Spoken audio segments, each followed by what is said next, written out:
یہ اس کی کیفیت ہے کہ گناہ کرنے کے بعد، نافرمانی کرنے کے بعد اس کا دل لرز اٹھتا ہے. وَقُلُوبُهُمْ وَجِلَةٌ. تو حضرت عبداللہ ابن مسعود فرماتے ہیں یوں محسوس کرتے ہیں جس طرح پہاڑ تلے آ گیا ہے اور پہاڑ ابھی گر جائے گا اور انہیں کچل دے گا.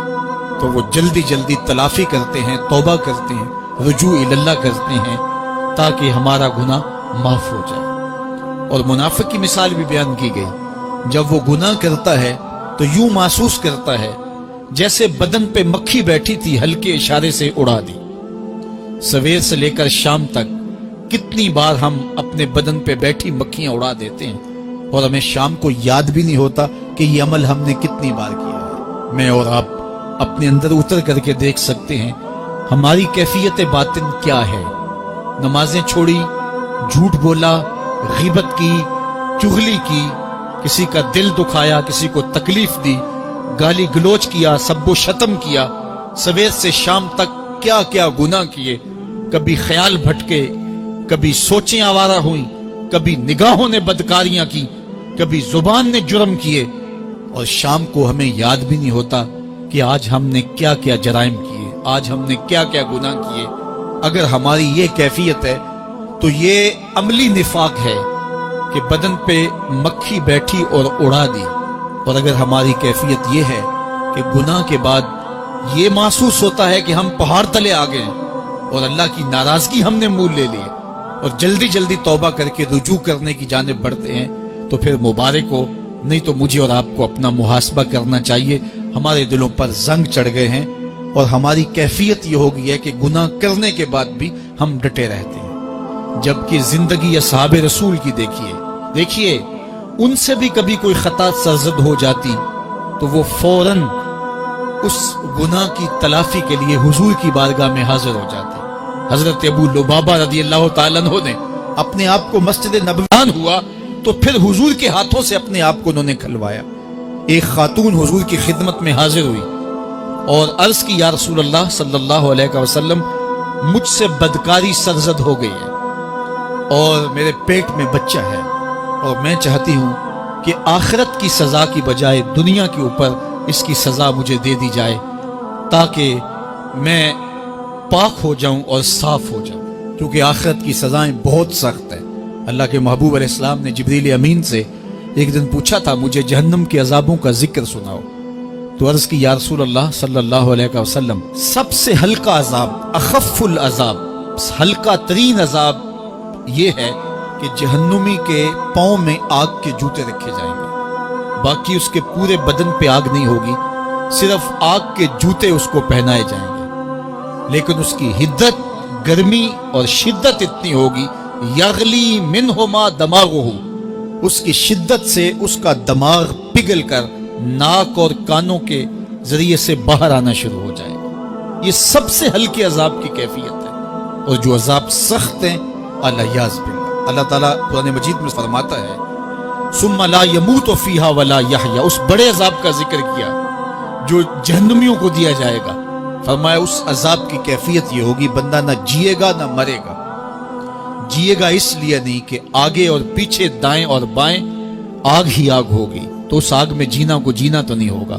اور مرے گا اس لیے نہیں کہ موت کو موت آ چکے.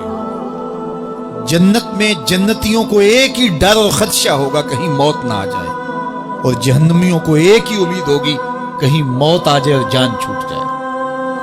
اللہ تعالیٰ مینڈے کی شکل میں موت کو لائے گا اور موت کو ذبح کیا جائے گا. جنتی جنت سے اور جہنمی جہنم سے دیکھ رہے ہوں گے. جب موت کو ذبح کر دیا جائے گا اب موت نہیں ہے تو جنتی اتنے خوش ہو جائیں گے کہ اگر موت کو موت نہ آئی ہوتی تو یہ خوشی سے مر جاتے، اور جہنمی اتنے مایوس، دکھی اور پریشان ہوں گے کہ اگر موت کو موت نہ آئی ہوتی تو یہ صدمے سے مر جاتے. تو وہ کانوں کے راستے سے باہر آ جائے. تو اس نے عرض کی یا رسول اللہ صلی اللہ علیہ وسلم میرے اوپر حد جاری کر دیجئے. اور اس نے کہا کہ میرے پیٹ میں جو ہے وہ بچہ ہے. اللہ کے محبوب علیہ السلام نے فرمایا جاؤ جب بچہ پیدا ہو تو پھر آنا. وہ چلی گئی. تو جب بچہ پیدا ہوا تو گود میں اٹھائے پھر حضور کی خدمت میں حاضر ہوئے اور عرض کی یا رسول اللہ یہ ہے بچہ جو میں نے گناہ کیا تھا، بدکاری کی تھی، آج یہ اس کی نشانی ہے۔ تو اللہ کے محبوب علیہ السلام نے فرمایا کہ اسے لے جاؤ اور اسے دودھ پلاؤ، اور جب یہ کچھ کھانے پینے لگ جائے گا تو پھر آنا۔ تو تھوڑی دیر کے بعد، کچھ دنوں کے بعد وہ دوبارہ حاضر ہوئی اور اس نے اس بچے کے ہاتھ میں روٹی کا ٹکڑا دیا ہوا تھا اور عرض کی یا رسول اللہ دیکھ لیجئے اب یہ روٹی کھانے لگ گیا ہے۔ اللہ اکبر۔ تو اللہ کے محبوب نے فرمایا انہیں لے جاؤ اور جا کے انہیں سنسار کر دو۔ اس کی یہ حد بنتی تھی، اس کو سنسار کیا اور اس نے خود یہ سزا اپنے لیے قبول کی۔ مائز ابن مالک اسلمی عرض کی یا رسول اللہ طہرنی، مجھے پاک کر دیجئے۔ میرے حضور نے فرمایا جاؤ اللہ سے معافی مانگو۔ وہ گئے اور معافی مانگی، بے چینی اتنی تھی، پھر آ گئے اور عرض کی طہرنی یا رسول اللہ، حضور مجھے پاک کر دیجئے۔ فرمایا جاؤ اللہ سے معافی مانگو۔ وہ گئے، معافی مانگی، پھر پلٹ آئے، تیسری مرتبہ، چوتھی مرتبہ۔ آقا کریم نے فرمایا فیما اطہرک، تمہیں کہا اللہ سے معافی مانگو، کریم ہے معاف کر دے گا، تم پھر پلٹ آتے ہو، تمہیں کس جرم سے پاک کروں؟ قال من الزنا، عرض کی مجھ سے بدکاری ہو گئی ہے اور میں چاہتا ہوں کہ دنیا پر فارغ ہو جاؤں۔ حضور نے فرمایا کہ اس کا توازن عقلی تو ٹھیک ہے، عرض کی حضور صحیح الحواس ہے۔ کہا کہ یہ نشے میں تو نہیں کہہ رہا، کسی نے اٹھ کے منہ سونگا، کہا حضور ایسی بات بھی نہیں ہے۔ فرمایا تم سوچ لو کیا کہہ رہے ہو؟ کہا حضور جو میں کہہ رہا ہوں وہ سچ کہہ رہا ہوں، مجھ سے گناہ سرزد ہو گیا اور میں چاہتا ہوں کہ دنیا پر ہی فارغ ہو جاؤں۔ اللہ کے محبوب علیہ السلام نے فرمایا کہ انہیں سنسار کر دو۔ مائز ابن مالک اسلمی کو سنسار کر دیا گیا۔ جب ان کا جنازہ اٹھا تو حضور بھی جنازے کے جلوس میں تھے۔ کسی کی زبان سے نکلا لو مائز نے گناہ کیا تھا، بس یہ بات سننے کی دیر تھی، اللہ کے محبوب کے چہرے پہ جلال آ گیا۔ فرمایا خبردار اگر کسی نے میرے مائز پہ بات کی، میرے مائز نے ایسی سچی توبہ کی ہے اگر روئے زمین کے تمام مسلمانوں میں بانٹ دی جائے لکفاہم، سب کی مغفرت ہو جائے، کہ انہوں نے اپنے آپ کو خود پیش کیا ہے۔ اب مائز ابن مالک کا جنازہ اللہ کے رسول نے خود پڑھایا، بلکہ مسلم کتاب الحدود میں ہے کہ ان کے جنازے کے دوسرے دن یا تیسرے دن حضور ان کے ہاں تشریف لے گئے، اور جب آقا گئے وہم جلوسن، تو لوگ وہاں بیٹھے ہوئے تھے۔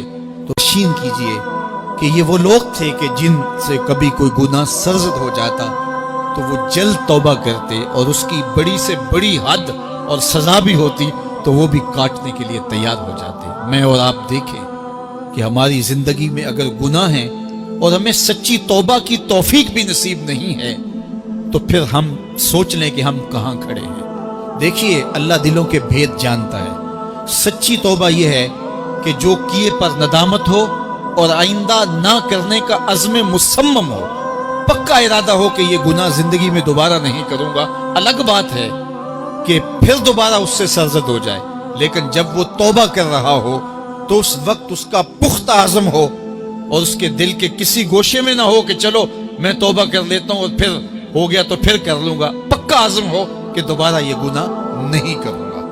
اور اگر زبان سے توبہ توبہ کر رہا ہو اور دل میں ہو کہ ٹھیک ہے یہ تو صبح بھی مجھ سے عمل بد سرزد ہونا ہے، تو اللہ تعالیٰ سے یہ مذاق کرنے والی بات ہے، اور اللہ تعالیٰ سے جو مذاق کرتا ہے وہ کہاں کھڑا ہے وہ خود سوچ لے۔ وہ کیا کسی نے کہا تھا کہ توبہ کی، پھر توبہ کی، پھر توبہ کر کے توڑ دی، میری اس توبہ پہ توبہ توبہ توبہ کر اٹھی۔ تو ایسی توبہ نہیں ہے کہ جو رسماً کسی مجلس میں چلے گئے، کسی اجتماع میں چلے گئے تو سب لوگوں نے توبہ توبہ کی تو وہ بھی توبہ توبہ کرتا رہا، لیکن اس کا عزم مصمم پختہ ارادہ نہیں تھا گناہوں کو چھوڑنے کا، تو یہ توبہ نہیں، یہ مذاق ہے۔ اس لیے اللہ کے حضور سچی توبہ یہ ہے کہ ما قبل کے گناہوں سے ندامت پیدا ہو جائے اور سچے دل سے ارادہ کیا جائے، پختہ عزم کیا جائے کہ دوبارہ میں یہ گناہ نہیں کروں گا۔ یہ الگ بات ہے کچھ عرصے بعد اس سے پھر سرزد ہو جائے، پھر وہ گناہ ہو جائے تو پھر وہ پکی توبہ کرے، تو 100 بار بھی گناہ کرے گا، 100 بار بھی توبہ کرے گا، اللہ 100 بار قبول کرے گا۔ لیکن اندت توبہ اس کا عزم مصمم ہونا چاہیے، اس کا عزم پختہ ہونا چاہیے۔ محض لفظوں سے توبہ توبہ پکارنا اور دل توبہ نہ کر رہا ہو اور دل عزم مصمم